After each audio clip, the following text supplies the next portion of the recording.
Hello, Gen Genies. It's me, Julie. And Rich. Before we get started today, we want to let you in on some exciting news. We have launched our new Patreon page for the podcast. Woohoo! We are super excited about this new chapter for CutOff Genes. So, Patreon is a website where listeners like you can pledge a small monthly amount. We're talking only $5 or $10, guys, to support the podcast and help defray the cost of bringing you the show each week. To be clear, CutOff Genes will continue to be absolutely free.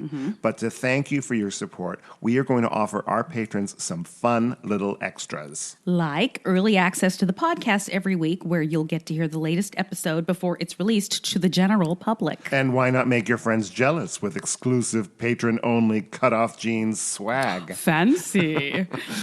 And here's something you guys have been asking for, and I'm really looking forward to this. I'm going to host a monthly, hour-long, online Ask Me Anything session where patrons at the $10 level can literally ask me anything. Anything? You're a brave woman, Julie. You know, I know. I'm also going to give access to my blog, Are You My Father?, where I tell the story of my search, actually it's my life story basically, for my biological father in even more detail than I did on the podcast. Wow, your blog was the original inspiration for CutOff Genes, wasn't it? It was. Wow. Well, all patrons at any level will receive a shout-out on the podcast along with our undying gratitude for your support. Yep. You guys know that this show is a labor of love for me. It's something I'm very passionate about. It'd mean so much to me if you would consider supporting our work here on the podcast by going to patreon.com/CutOff Genes podcast. That's Patreon, patreon.com/CutOff Genes podcast. We'll add a link to it on the podcast and on the Facebook page. Thank you all, my Gen Genies. And now, on with the show. Woo! Is your family tree a mystery? Are you fascinated by genealogy? Well, hip, hip, hooray, let's talk DNA with Julie. The truth is in your genes. In CutOff Genes.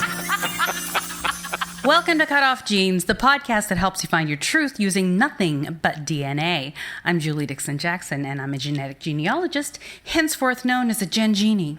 And I am Richard Castle, the producer and the co-host of this podcast. How are you, Julie?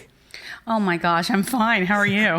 Well, I'm like you. We're getting a late start today, folks, because we spent an hour having technical difficulties that if we could be in the same room together, we would not be having. But, you know, thank you, coronavirus. Thanks, Corona. It's a gift that keeps on giving. It does keep giving. Oh my God. So, let's get the bad news out of the way, Julie.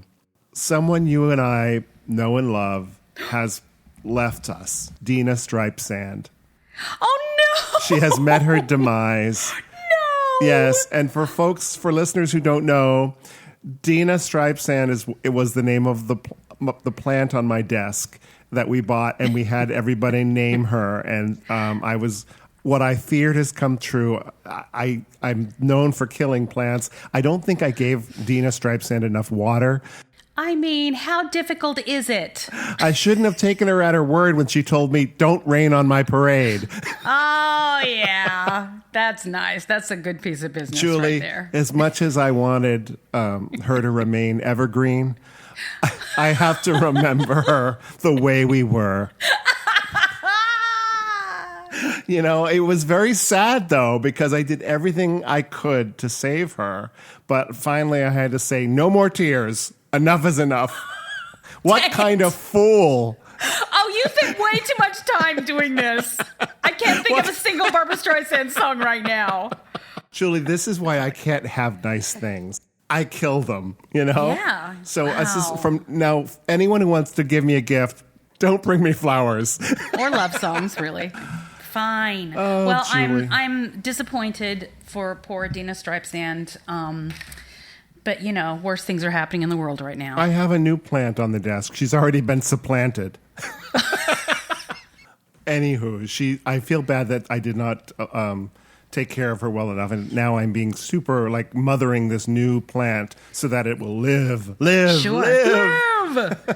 Wow. Well, we can call it Dina 2. Dina 2. Yeah, let's do that. Is it like stripy? Audrey 2. Yes. No, it's more spotted. Well, maybe the spots will work better with the stripes. You never did look really good in stripes. So, maybe it's Are you calling me fat? No, I'm just making a judgment from the universe. I never wear horizontal stripes. I mean, who does? Skinny people. People under 30. People with my bra size. So I'm glad we got that out of the way. So, I don't feel too bad, but I think it's because I haven't had time to process. And I'll be very sad this evening when it really hits me. Yeah.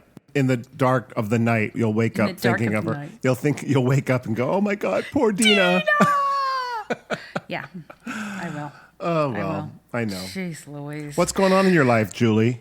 Way too much and way too little at the same time. So I'm stuck in this cycle of just a backlog of clients, all with really difficult cases right now. Well, I know I have to, and I talk about this every week or every 2 weeks, that I just need to give myself a little bit of room to breathe and not worry so much about what people think. And I meant to ask you this off air, but have you been rummaging around on my Ancestry account? I have, as a matter of fact. Because I got an email from them saying, "Congratulations, you now have 100 records." And I'm like, wait a minute, I haven't been on Ancestry in months. Oh, that's funny. Actually, I did. When I should have been working on one of my paid cases, I decided to work on yours.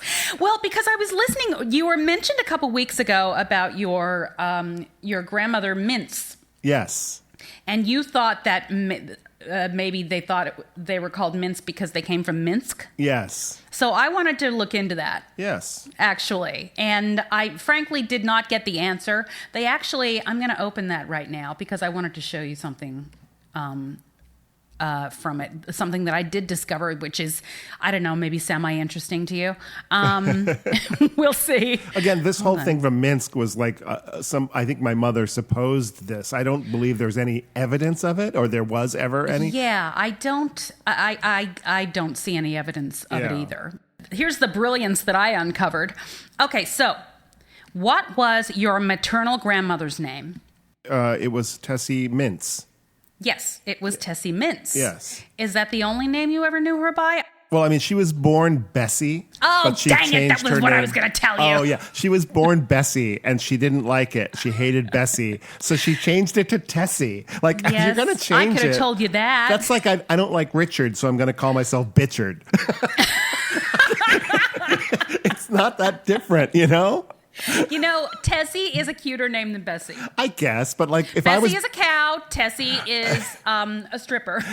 But no, like you could say like Tess would be nice, like Tess of what is it? What's that Thomas Hardy novel? Tess of the D'Urbervilles Tess or something. Tess of the D'Urbervilles. D'Urbervilles.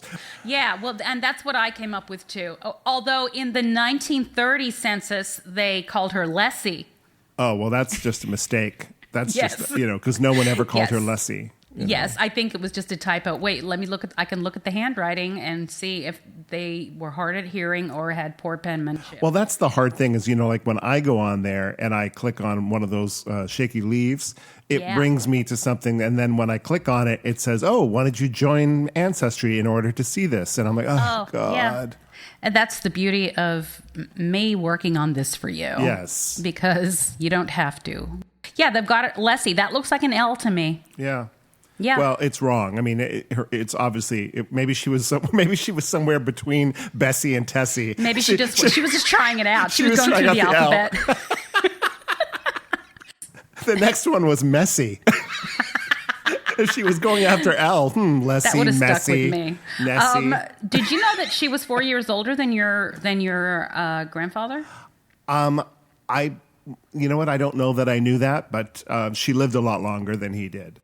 Yes, she was 25 when she first got married, and your grandfather was 21. Okay, well, that's interesting that he was married at 21 because he was actually married before her and divorced. I think I know that. Because my mother has a half brother on her father's side. Yes, I did know that. So he must have married really young if he married her at 21. Very young. Ooh, it's trash day. Can you hear it? All right. It's always trash day on this podcast. Let's talk some trash. Well, I appreciate it, Julie, and I don't want to take up any more of our listeners' time talking about my tree. But okay, fine. But I did find I did some, if you actually look, I think at maybe Philip Robinson's tree, you'll see that I Google Earthed his addresses. And one of the addresses somebody in your family lived at is now a hotel in Boston. Really? Yes. That's interesting. But they always lived right like in the heart of Boston, like a couple of blocks from Boston Common. Really? Which I think is so cool because it's just so historical to see. Right. You know what I mean? Right. I don't know. Anyway, so yes, I did do that, and I wanted to show you that. I thought it was fun, but I thought I really had a scoop with the whole Tessie Bessie extravaganza. I'm sorry. That's the one thing I did know. But I love that you could find that, and that it wasn't just a story that was told. There's actually evidence cool? of it. Yes, and at first I thought I was crazy. I'm like, oh wait, do I have the wrong family? Yeah. But, see, I know because that's something like that. But my mom told me that story. She hated the name Bessie, and now we know she was auditioning Lessie around the time of the 1930 census. She grabbed census. the bull by the horn and changed a single letter. Go, Grandma. Okay. So yeah, that was it. God rest her soul. Okay, let's talk about what's happening in GEDmatch. There's a big security breach that just happened in GEDmatch. And people are losing their minds, as would be expected. Yeah. Uh-oh. Okay, so I got this message. Before I got this, there were people all over Facebook saying, oh my God, what happened with GEDmatch? So I'm just going to read you. On the morning of July 19th, GEDmatch experienced a security breach orchestrated through a sophisticated attack on one of our servers via an existing user account. We became aware of the situation a short time later and immediately took the site down. As a result of this breach, all user permissions were reset, making all profiles visible to all users. This was the case for approximately 3 hours. During this time, users who did not opt in for law enforcement matching were available for law enforcement matching, and conversely, all law enforcement profiles were made visible to GEDmatch users. So it was a big old hack. Wow. From I don't know who. And it has not come back online yet. So they're really digging into it. There was a Twitter break this week as well. Did you read about that? Yeah. So I wonder if they're somehow connected. If You people think they're are just all trying from out. Russia? I don't know enough about that, but I think maybe it's coming from inside the White House. It's coming from Minsk. Oh, that's my right. family tree. I looked. I'm going to go back again. They weren't from Minsk. They were from another place that when I Googled it, it never came up. So it's a name that doesn't exist anymore. So on their, when they first came to the country, it was listed as a town that is actually not even Russia anymore. It's, I think, Lithuania or something. Okay. But wow. It was not Minsk. So yeah, there but goes I would that still think. So theory. Does the city still exist? Even if it's in a different country? No. Huh. No. You'd think it would show up in a Google search, though. There though. are similar names, but none. I could not find anything that said such and such a place, which used to be called this. Right. So when I actually wrote the name as it was spelt in the record, when I typed in the name as it's spelt in the record, 3 things came up and none of them were relevant. Devenishek is what it says. Well, that doesn't sound familiar to me at all. It doesn't sound like Minsk. He arrived in 10 June 1898 from Devenishek, Russia. An alien and a free white person by his declaration in writing. It says that he's an alien and a free white person? Uh-huh. Oh, my God. All right. On or about it says the 22nd of August, 1874, but then that is crossed out. So you can read it, but then they were like, maybe not really. Just kidding. He was under Nicholas II, Tsar of Russia. Fun, huh? Yeah, I'm excited to go on there and look at it again. There's stuff on there I know I want to investigate further, but every time I click on something, I can't get to it. Yeah, you're not going to be able to. You're going to have to wait for me to add it. You can see everything that I put in your tree, though, right? Right, but I can't see any of the documents unless you added it. Like there was a newspaper clipping, like there was an obituary from newspapers.com, and I could see that. Oh, yeah, because I have newspapers.com. Yes. Okay. It's fun. It is fun. I appreciate it. So much fun. I think we should break. Okay, we'll be back. If you're enjoying our podcast, please subscribe, rate, and review. Or consider supporting us on our Patreon page, patreon.com/CutOff Jeans Podcast. Now back to Julie and me. Welcome back. Hello. Hi. Lots of technical difficulties today, Julie. So many technical difficulties, you guys. You have no idea. So a couple things happened this week, and I wasn't sure which one to talk about right now because it's kind of it's a mess. Well, choose one. Okay. I want to touch on one, and then I'll really talk about the other one. I posted in the group last week about racism and genetics. Okay. Did you see that? I saw something about it. It seemed like you had a lot of talk. Yes, we had a lot of talk about it, and I was like, I'm wondering, and I was kind of actually kidding because I think I know the answer, but I was wondering about nature versus nurture versus and the connection to racism. Was this in response to our what was it we talked about as sort of as a joke, being a serial killer gene, having a serial killer gene? Actually, no, it wasn't in response to that. And I'll tell you what it was a response to. Because, of course, there is no serial killer gene. Yes. No, yes, as I was told by many people, and we were kidding. We knew that when we were joking. But anyway, exactly. Just like I don't think there's a racism gene, but I just thought it was interesting. No, I'll be interested to talk about this because I have some I have some thoughts about it. Yeah. Okay, so I'm just going to say really quickly the reason I brought it up, and we can talk about it in depth in a couple of weeks when I really have time to do a little research and to form coherent thoughts about it. I have a cousin, a first cousin that I am related to in Australia that posted something that, I don't know if it was overtly racist. It was more of a racist microaggression.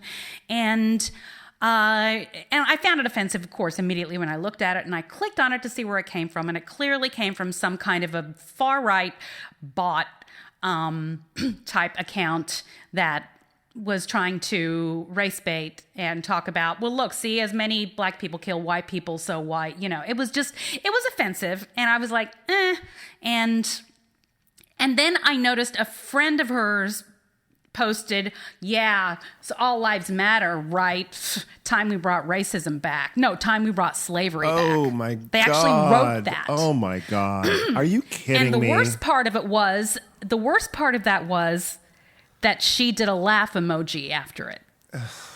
My cousin, she thought it was a funny thing that person said. Oh, my God. So I near lost my mind. Sure. And, went back and forth a little bit and then just decided, there was no point in this. But I had a similar situation a few years ago with her sister, who is also my first cousin, and about Muslims. And then I've also had... with actually my brother on that side of the family has posted things that are offensive and here's the thing, they only feel that way because somebody tells them to feel that way and they don't even know what they're posting. Yeah. You know what I'm talking about? But it's just, my point is it all comes from that side of my family. Right. And on the other side, they're basically class-wise, financially-wise, everything, they're about the same level. Mm-hmm. So I can't say other than why is it that one side feels this way and the other side doesn't? Yeah, it's all taught. It's all learned behavior. Yes, it's all taught. I don't think class or money has anything to do with it. I will agree. Yeah. I will agree. Although I think education has to do with it, but that doesn't have anything to do with class or money either. No, but education maybe. It has something to do with it, but I know educated bigots. I do too, but I think that makes them even worse people because they know better. Well, yeah, I mean, they've taken what they've learned and have applied it to think, oh, well, this other class of people or this other race is beneath me. Yeah. Oh, yeah. I know. So I don't even think it's necessarily education as in terms of like higher education. It's more about what you're taught morally and ethically from your family or however you're raised. Yes. but there are ways to break out of that as well. For instance, my grandmother, who we spoke of earlier, was, I mean, again, of her time, she was a bit of a racist. I know it. I remember hearing, and I loved her dearly, but I've heard her make racist comments, and at the time, even when I was a kid, I knew it was wrong. My mother, her daughter, who was raised in that home, could not have been less of a racist. You know what I mean? She was so accepting and you know, that's how she raised me. Right. So, right. But don't you feel like that has to do with your strength of mind or something, or just what you can? Some of us can see beyond that, beyond what that is part of it. Like if you are naturally a questioner, someone who looks to learn more, I think no matter what we're talking about, whether we're talking about racism or anything that you're taught in a family to believe, even good things, you might question them once you go out into the world, you know? That's why I always thought people, of course, before COVID, should travel. because Always. Once you see how other cultures, how other people, even within our own country, you know, just go to a different city and see how people live and realize that, you know, living in Boston is a lot different than living in Los Angeles. It really is. Absolutely. And there are other ways to live your life. Correct. Even people I know who were brought up in racist homes are not necessarily racist. No, I will agree with that. But I think it's interesting that some will dig in, and I guess maybe it has to do with their personal experience. So we're a DNA podcast, and I personally don't believe that DNA has anything to do with you being racist or not. However, I will say that it might have something to do with whether you are whether you have empathy. You know? Yes. Is there a gene for that? I would love to know, because I think that has a lot to do with it. If you have empathy for other people, you can see how someone else might be feeling. You know, you can relate. Yes. Whereas if you don't have that, perhaps it'd be easier to not think about it and just accept what you're told and what you're taught. Right. Right. Okay. So having said that, Isa Osina Gaddy, I think that is her name. I apologize if I said it wrong. Isa, she's a listener, and she actually sent me a document about it, about DNA and racism and if they connect and blah, blah, blah. And I wanted to talk about it today. I've not had a chance to really dig into it, so I didn't want to. I want to save a slot for that. Okay. Maybe next time we record, when I can really... Here I just went off on it, and I thought you were going to say, well, Richard, you're wrong. Because I have a paper here that says, yes, it is in your DNA. Well, I'm going to look at it, and let's talk about it next time. So listeners, maybe if you would like to have some thoughts on it too, and maybe provide a little more input. And you know how I like to bring this all back to musical theater. So when I was I was in college, it was the first time I'd ever heard the song "You've Got to Be Carefully Taught," and I hated the song because it was done in such a bad way, and it wasn't. It was bad. No, song. It's not though. If you well, it was in a bad place. If you listen to it in context of the show, it's incredible. It's really moving, and if you really hear somebody do it sincerely. I mean, and basically, if they know what they're that actually you have to saying. be carefully taught, right, to hate people. It's not something that just comes naturally.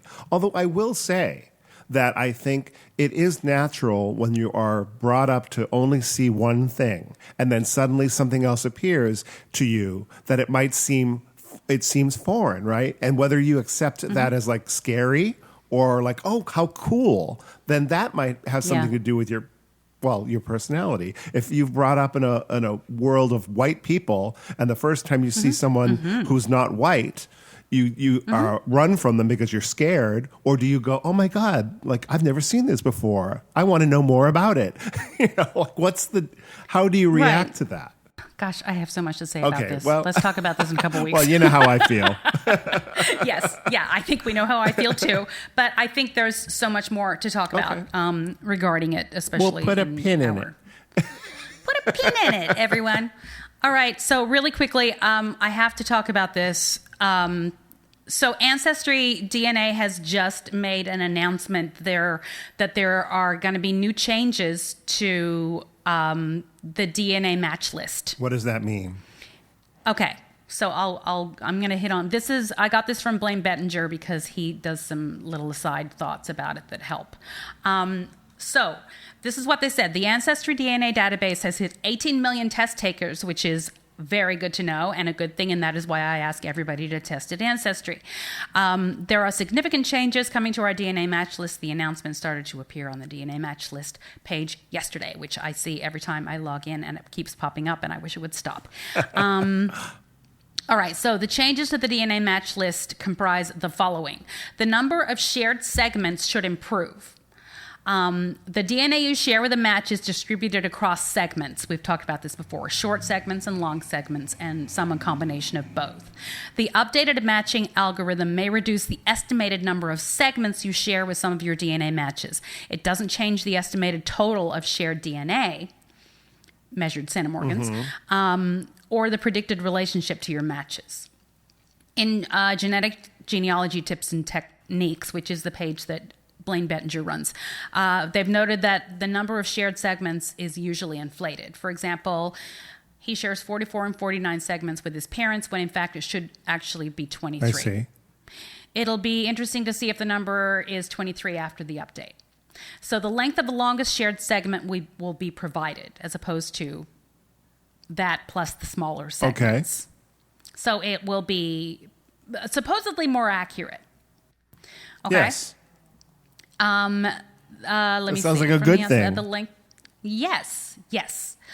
So basically, in a nutshell, what they're saying is that the cutoff used to be 6 centimorgans. If you shared less than 6 centimorgans with somebody, they were thrown out because it was noise or possibly noise. So now they're saying if you have less than, I think it's 9 centimorgans, they're going to, 7.9. Matches that share 6 to 7.9 centimorgans will be eliminated if that's all they share. All right. So we're going to have less matches. Okay. Now, a couple thoughts on that.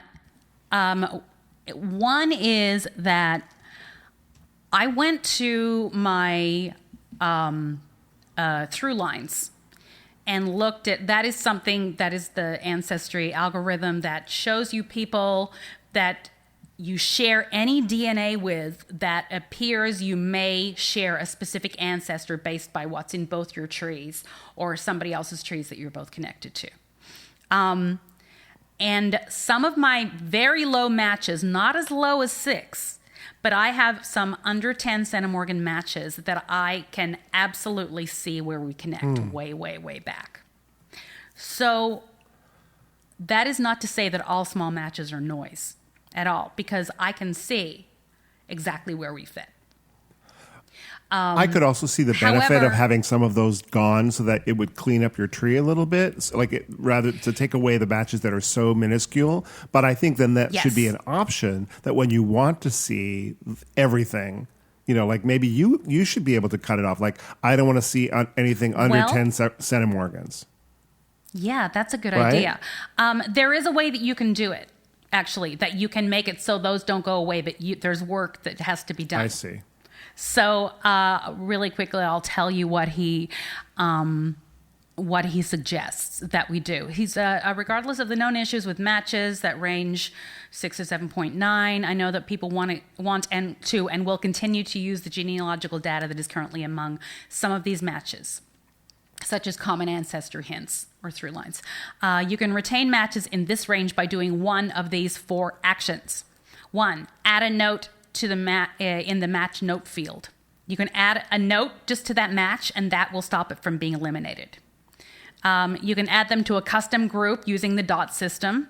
You can message them or add a star. So there are actual proactive things you can do so that those matches don't go away. And if you don't want any of them to go away, even if you don't know how you connect, I would just star all of them. I see. You know what I'm saying? The biggest problems, the loudest complaints I'm hearing are coming from people who do a lot of researching of the African American community, because for some because of the endogamy and also the brick wall of slavery that comes with it, a lot of African Americans have, by nature of their experience, smaller segments, larger amount of smaller segments because of endogamy. And granted, that is not easy to track, but sometimes it's the only way. So I can see wherein lies the problem. And it feels like they're going to lose a lot of their connections. I see. Way. I'll just tell you that this just reminded me of a really great article that I would recommend to anybody who's interested in slavery, in the discussion we're having about Confederate monuments. There was an article, an op-ed piece in the New York Times fairly recently, within the last month, and it was written by an African-American woman, and it was entitled, a very provocative title, "My Body is a Confederate Monument." Oh, I saw that. I didn't read it, but I did see that. Because she is a woman who is somewhat light-skinned African-American, and like just by virtue of having that mix way back in her family from when a slave master, had sex with a slave. She's saying that her body carries that through today. And I thought it's a brilliantly written, moving, much more relevant than a statue, by the way. But I mean, it's the idea that to look at it that way is such a great idea. When I saw that, I was like, oh, well, of course, the songwriter in me is like, oh, there's a song there, except... Start writing. No, I know, but it's not my song to write. Interesting. And when you brought up the idea that a lot of African Americans have these small centimorgans in their small amounts of centimorgans in their trees because of all of these issues, and it's not necessarily small amounts of centimorgans; it's small segments. Small segments. I'm sorry. We tend to discount smaller segments because a smaller segment represents a further back match. Yes. And so for a lot of people, that's like, I'll never figure that out. But for some African Americans, that's all they have. Right. So that's as far as I'm going to go on that. I know there's a lot more to talk about on all of these subjects, but I kind of wanted to touch on everything. No, today. It's all good. It's all good discussion. I enjoy it. This is all stuff that I'm interested in discussing further. Yes. Okay. So let's take a break and discuss it off air. Thank you for listening to Cut Off Genes with Julie Dixon Jackson and Richard Castle. You can support us by going to patreon.com/Cut Off Genes podcast. Now, back to the program. So here is part 3 of our wonderful conversation, my wonderful conversation. I don't know if my conversation was wonderful. You know what I mean? I think your conversation's always wonderful, Julie. Thank you. Well, Lizette's was especially wonderful. I feel like she's an old friend and we've never met, but, we would totally hang out if we lived in the same city. So Lizette Austin, this is part 3, and there's going to be another part after this. We had a long conversation, but it's fascinating. So when last we spoke, she had very quickly found her biological mother through an intermediary way quicker than she thought. It kind of was a weird situation, and she kind of backed out of it because it was uncomfortable. Since then, she has discovered another half-brother from that same mother. So there are now 3 siblings with the same mother and different fathers. The other one was also adopted out. In the meantime, her friend, who was actually also a listener, Yana, encouraged her to take a DNA test. And because she herself is an adoptee and though she already knew who her family was, she was able to confirm everything that she had learned by DNA. So once she took the test, she actually said something really cute that was the end of the last episode, and I left it in for the beginning of this one because I thought it was funny. So let's take it from there. Let's listen. All right. Then I get on Ancestry and she's like, you see those cousins and stuff? I'm like, yeah. She's like, those are really your cousins. And I'm like, okay. But so like, oh, that's cool. But I was like, wow, there's a lot of Black people in here. This is kind of exciting. Like, those are my cousins. Because one thing I will say is even though my dad was Black who raised me, he was an only child. Okay. And his family was all in Virginia. He'd left the segregated South to become a doctor. And he became a doctor under very amazingly difficult Yes. circumstances, Right. which is a movie in and of itself. I won't even talk about that. Wow. But he definitely wasn't. I didn't go back to Virginia often or anything like that. I didn't have aunts and uncles. He was an only child. So I didn't have a big Black family kind of experience. I really didn't have much. I had like one cousin that he was in touch with. Okay. And that's it. I mean, I'm serious. I remember his aunts and uncles when I was young. His dad died when I was 4, and his mom, I did know her. She died when I was 18. And I really liked her, but I didn't know her very well. So, did you feel like you did you feel a connection to the Black community? Well, not as much as I wanted, because I grew up in Seattle, which first of all had a pretty low, it's pretty white out here. Yeah. But also I've lived there too. Yes. I mean, they're here. We're here. Yeah. But it's like, and then my dad is like the first this, the first that, the first black child psychiatrist in blah, blah, blah, Children's Hospital, the first. And so that means all he's his a colleagues pioneer. are white. Right. Yeah. Yeah. So all his colleagues are white. And then my dad wanted really good education for me. And I'm very, I grew up very privileged, honestly. And I mean, we weren't filthy rich or anything. I think we were maybe upper middle class, but my dad was a doctor. And so, I was an only child. So I had, the benefit of that. I could travel and do all these things. So my point is I was kind of worldly in that my mom was French Canadian. Didn't mention that. So I grew up speaking French. I had French Canadian relatives. I traveled with my parents a lot. And my dad was very much like, I'm a human before anything else, and just kind of like, he wasn't like raising me necessarily to be super strong Black identity, but he was like, interesting. He was just, it was kind of like almost like a non-thing. Yeah. We didn't talk about it that much, but my mom would always say like, I'm proud to have a daughter who's Black and whatever. So anyway, it was fine, but it wasn't like I had a big identity. And I did, as I got to be older, I think I was like on a Black gymnastics team when I was young, and there were some things like that, but a Black gymnastics team? Yeah. My mom sought out, like in the Black neighborhood, there was a really cool coach who taught these girls, and I was on the team. But that was the first time I noticed though, that they were like, why do you talk funny? And like, you sound like a white person. Oh, and like, that's interesting. All that kind of stuff. And so I started realizing there was something different about me. Plus I was light skinned and there was stuff about that. And so I went through my challenges. That comes with this whole set of weirdness too. Yes. There was a whole, the part of racism and all that stuff that people don't always talk about is like what happens within the community itself of like, anyway, there's a lot of issues. Am I Black enough? Am I acting right? Like, I mean, anyway, so there was a lot to process for me, but I definitely had come into my own with that. I definitely went through some challenges in my 20s, into my 30s. And by the time I was in my 40s, I was kind of like, well, first of all, you get older and you kind of don't care as much what people think of you. And then also I had my own community that I'd created of like mostly dancers. I'm a dancer as well. So like I'd gone to Brazil a lot. So I had like my Brazil family, so to speak, and people think I look Brazilian, and I dance samba. And then I had my African dancer friends, and I had all my other friends, and I had my, wait a minute. my own So Black you family. do samba and African dance? Yes. Well, I did mostly Brazilian there. samba. I was a Oh, professional Brazilian samba dancer for quite a while. Really? Yes. Okay. So I had really connected to my own identity through dance, I feel like, and through travel. Okay. And then in fact, leading up to this period, I started doing all this stuff with like women in travel. And that's when I really found this amazing community out there of Black women travelers. And I really was like, now I have found my people. Oh, like, cool. Suddenly I had all these Black women travel friends. And like, I mean, I had plenty of Black friends before that, but it just felt like, oh no, but they get me. Yes. Like, these are my people. Yes. You know what I mean? Yep. And so, and they weren't judging whatever experiences I had in life. They were just like, girl, we feel you. Like, you are one of us. So I was already like, really feeling strong in my identity as a Black woman. And sometimes I even say like, I'm a Black mixed race woman. Like I'm all the things, you know, all the things. So, I'm all of it. Embrace it all. Yep. I'm a pseudo Brazilian, whatever. Yeah. So I'm like, living my best life in that respect. But what I didn't realize was when I started seeing those cousins and those, those names and those people and their faces, I was kind of intrigued because I hadn't had like Black family. Yeah. Like really Black family. So I reached out to one of the cousins, Claudia.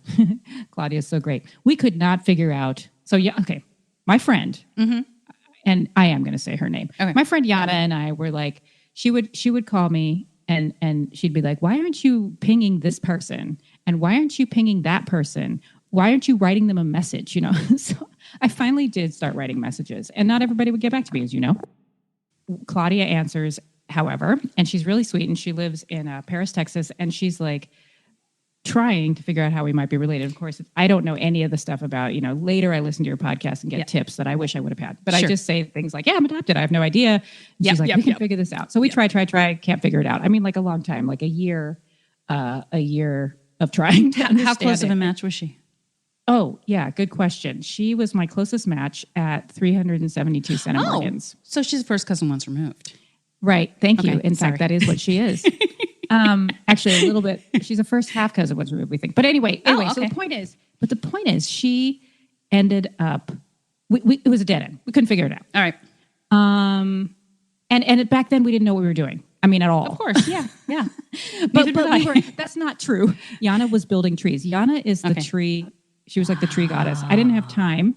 I was super busy. I had does have 2 kids. I have 1 kid, but she was homeschooling her daughter, and she just had more time. And she was really, really, really into this tree stuff. Yes. And I thought it was cool too, but she just had more time. So I would even be like, okay, I'm going to get to the tree, and then I would go to it, and it would have been built way out. I'm like, what the heck? How She's did like, this sorry, happen? I got in there. Yeah. So that was cool, and we would ping back and forth, couldn't figure it out. All right, now we get up to this other person who I had messaged, and it was a girl. It said AG, and she was 232 centimorgans. And her mom gets back to me and says, oh, well, listen, I'm white. My daughter is mixed and her dad is black. I bet you're related to her dad. Mm-hmm. I'll put you in touch with him. And this was June of 2018.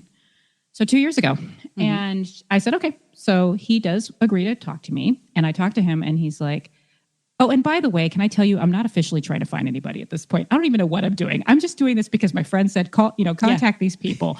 And so I did. So you don't really know what to say once you find them. I'm not on a quest. Yes. I did not join to find my birth father. Right. I just want to make that clear. I'm even at this point not thinking of finding my birth father. Okay? Good to know. Okay. But I'm just like, this is cool. I wonder how he's my cousin, Yeah. So we talk, and he's like, well, I was born in Seattle. My mom was born in Seattle. Okay. Now I'm like, hold up. Because we've been trying with Claudia to find Seattle people in her tree, but she didn't know her dad very well, and we weren't sure. And so, we couldn't figure it out. Who came west? What happened? Right. Well, here's a man who's born in my city, my home city. Right. Yeah. So, that's a bingo. So we're like, hello. So anyway, fast forward. So we chat. He's like, yeah, I'll do the DNA test. That'd be cool. Because I'm like, maybe you're my first cousin. Yeah. Because I think your daughter's my second cousin or something. Right. And so we do. So he's like, okay. But he doesn't do it. So another year goes by. Because at that time I was going through a lot of stuff with my own son, and there was a lot going on. So I just my head wasn't in the game. Yeah.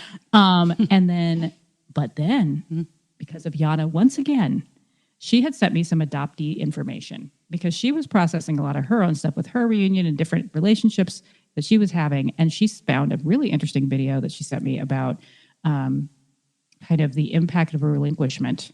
I don't remember the guy's name. He was a psychologist. Or no, he was like a substance abuse guy. I don't remember, but he was so enlightening. I listened to him, and all of a sudden that whole I'm out of the fog thing happened in my life. Oh, wow. I came like full speed out of the fog. Like, whoa, like finally acknowledging, because I know I had some childhood trauma just from some stuff that had gone on in our family.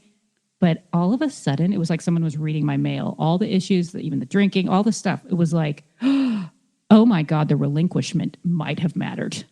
Oh, wow. Like at some deep level. I'm getting chills again. Okay. I could feel it. Yeah. Like listening to this one video. I'll send you the link later. Yeah. And I was like, I'd love to see it.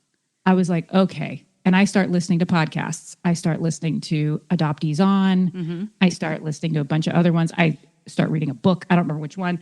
And now... And I start going to an adoptee group. Like I really did an about face because I was already about to like dive into some of my own personal work based on some stuff, like I said, that was going on in my own family with my son and my mom and blah, blah, blah.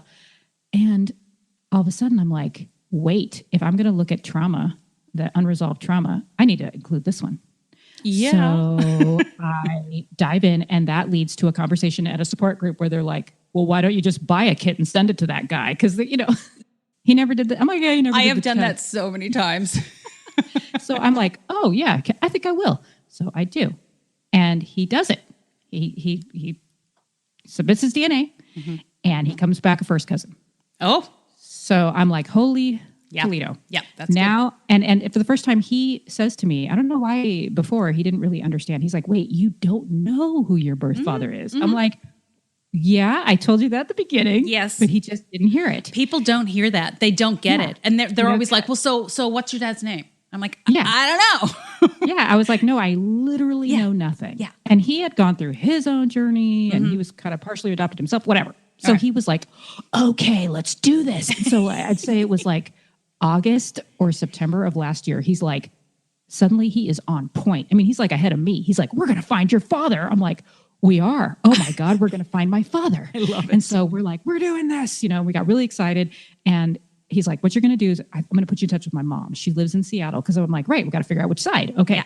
So his dad had passed away. Okay. So I'm like, well, that's great. So I meet with his mom, like in a parking lot. She spits in a tube, you know, the whole thing. We nail it off. This is like October. Yeah. And then, or maybe even November. So we wait. Meanwhile, Yana and I get busy and we're building trees, right? Off the mom and the dad. And we are building out. And of course, Smith was one of their names. I was like, no, the mom, last name Smith. The other one was a little more interesting. I mean, it was Mitchell, still not that great, but you know, they're pretty. Yeah. So we're building, but you know, there was a big family in Seattle and I was getting excited. Like who would have been my grandfather, had started a local Black church. I was driving by the church to look at it. You know, yeah. We're like stalking people on Facebook. By now, I think I found your almost found your podcast. This was like November, December. And we're starting to understand more how to build trees. And I think I find your podcast like in December. And then we really got obsessed. But so right around the time that his mom's DNA comes in, I find your podcast and she is not a match. Okay. So we know it's the dad side and I've already fallen in love with this group. There is a documentary about the soul scene in Seattle that I never knew about. And soul food or soul music? Soul music. Okay. Like R&B and soul and stuff. Oh, cool. And it was called Weedle's Groove. Okay. And it was, and I had talked to one of Michael's mom's friends. She was like so excited. She kept telling me, you look like a Mitchell. You look like a Mitchell. Oh my God, you have the Mitchell nose. You have the Mitchell this. And so I'm looking at everybody, all these Mitchells online and looking at their noses. And I'm like, oh my God, I do. I did look a lot like this one guy. I looked like his twin. And I'm super excited. And she's like, you got to talk to my friend Stan. He was really tight with who would be your uncle, right? And they were in a band and they were in this documentary. So I'm watching documentaries. I'm like, I'm in it. That's so okay? Cool. Yeah. I'm a Mitchell, and I have all these notes. I had been taking copious notes. And at this point, Jan and I are talking like three times a day at least. I mean, we're like finding out things and, meanwhile, Jan in the back of our mind, though, is like, where does Claudia fit in? We still can't figure that out. And we've been messaging some other people who've never answered us. So fast forward, we're in this place where basically I end up meeting my cousin, Michael. He comes up to Seattle. He lives in Portland. He comes up to Seattle over Christmas and we meet for the first time and he's super excited and he posts to social media, which I kind of wished he hadn't done. I just didn't occur to me to do something like that, but he posts to his Facebook page going, first cousins, which then means the Mitchells are like, excuse me, what? Because there's only one other man. There's only one brother in that family. And his name was Johnny. And I was like, Johnny, Ronnie, Johnny.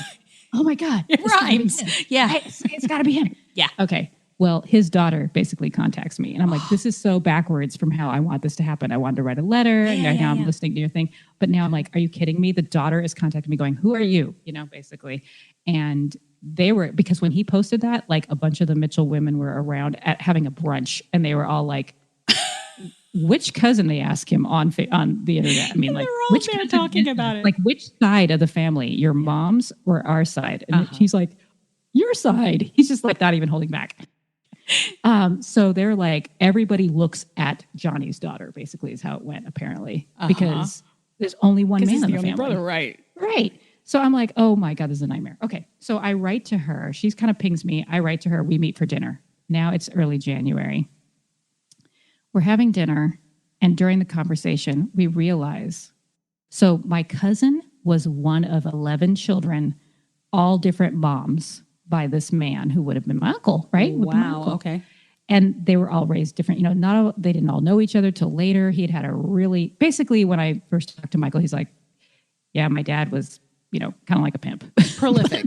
Yes. Yeah, he was prolific. Yes. So let's just say that. So the point is, over dinner, we realized that one of Michael's sisters was already in 23andMe or Ancestry, one of the two. Oh, okay. And I'm in both. And so this is happening. We're talking and we just start looking at each other. I'm like, wait a minute. And I'm like, well, what's her username? You know, like I start freaking out. I'm like, oh my God, wait, what? And so she's even calling this woman and saying, you know, which one are you on? And she doesn't know, she doesn't remember, you know, but someone had contacted her, blah, blah, blah. We determined indeed she has submitted her DNA. And I'm like, I can't find her anywhere. So I go out in the parking lot and I call Jan and I'm like, we're in the wrong family. Oh no. NPE. And I'm realizing, I'm sitting there realizing, oh my God, he doesn't know that this man isn't his father. Like this is all coming down on me. Like what is happening right now? Like, but this woman I met with said, I should do a DNA test. And I was like, I have one in my purse. 'Cause at this point I had bought, As you do. a sale, as you do. I had seen a sale. It was like 3 for the price of, I don't know, one of those ones where you get like a bunch. And I got like buy 4 2 or and get 3. 1 free. Oh yeah. Yeah. I had like 4. Yeah. And one of my I have a friends drawer bought full one of off me. Yeah. Okay. So I remember one went to the mom, Michael Green's mom. One went to my friend who wanted, she was like, oh shoot, I want to buy one. She bought one off me. And then now I'm giving this third one. I had one left after this. So this Mitchell, supposedly maybe my sister, takes the DNA test and mails it off like the next day. She wants to know. And by the way, her dad had been feeling very grumpy because he's like, I have never touched a white woman in my life. Like, do not even tell me. He was really like offended. But, like I had popped up. And so she was like, how am I going to even, this is all so awkward. So I'm like, okay, we're going to get to the bottom of this. So she does this. She mails it off like January 15th. Yana and I are like, what do we do now? But by now we've been listening to your podcast and we're like, we're going to go back to the matches. And now we're seeing everything in a new light. We're like, we've got to get these people to answer us. And Yana's like, no, in fact, I am not going to get G Harvey or J Harvey to answer me. I'm going to figure out who they are. Yes. One little tree. Atta girl, Yana. Yeah. Yana killed it. She was like, we're doing this. And she pretty soon figured out their first names. And she's like, I'm sure this is who this is. And she started building the heck out of the trees. Meanwhile, my job was to deal with another woman named Kimberly Stewart who had popped up and said, hey, we're cousins. I don't know how. Do you know how? This is so great. I just joined Ancestry. This gorgeous woman in LA. And I was like, I have no idea, but tell me what you know. And at the time I was giving her all these Mitchell. All right. And that is the end of part 3 of Lizette Austin's Epic Odyssey. It gets better and better, doesn't it? We have one more part. We have 75% of the story. That's the most math you're going to get out of me, Julie. Okay. Tell the people about yourself. I am Richard Castle, and I have a website, richardcastle.com, where you can learn all about my piano playing and my musical theater writing and cabaret writing and all that fun stuff. Or you can follow me on the Twitter at Castle Songs. I'm Julie Dixon Jackson. You can find me on the Twitter at Jules Jackson with 2 O's. Find the podcast on the Twitter at CutOff Jeans Pod. Join the CutOff Jeans Facebook group. Answer a question. Come on in. We'll have a nifty time. Send me an email, julejackson@cutoffjeans.com. I want to have a nifty time. It's nifty. That's a fun word, isn't it? Nifty. You never hear the word nifty anymore. That's my new word of the week. It was actually called Shifty, and they didn't like the name like my grandmother, and they changed it to Nifty. Shifty and nifty. But if my grandmother were here, Julie, what would you tell her? I would tell her, Grandma Bessie Lessie Tessie, the truth is in your jeans.